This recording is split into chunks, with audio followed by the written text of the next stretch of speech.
তার 15 বছরের পারিবারিক শাসনে কোম্পানির মতো চালানো একটি রাজনৈতিক দল, যার কোনো আদর্শ নেই, লক্ষ্য নেই।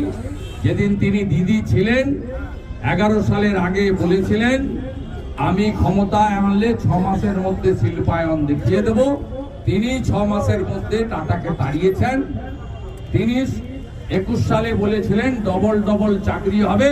হ্যাঁ, ডবল ডবল চাকরি হয়েছে।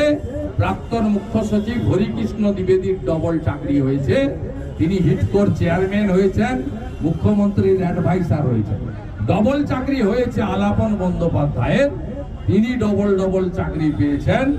ডবল ডবল চাকরি সম্প্রতি হয়েছে মনোজ কুমার পন্তের, রাজীব কুমারের, নিজেও মুখ্যমন্ত্রীর অ্যাডভাইসার হতে চলেছেন, স্ত্রীকে করে দিয়েছেন ইনফরমেশন কমিশনার।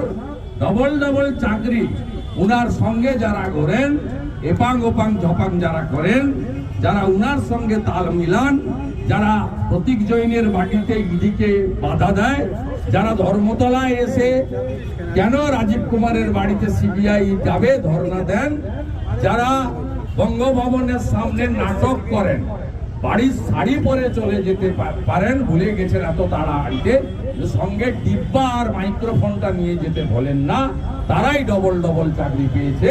পশ্চিমবাংলার বেকার যুবক যুবতীরা পায়নি। তাই পাল্টানো দরকার, পাল্টানো দরকার, পাল্টানো দরকার। নিয়োগ চাই, নিয়োগ নিয়োগ নিয়োগ চাই, নিয়োগ নিয়োগ নিয়োগ চাই, নিয়োগ নিয়োগ নিয়োগ চাই, নিয়োগ নিয়োগ নিয়োগ চাই, নিয়োগ নিয়োগ নিয়োগ চাই। যুব মোর্চা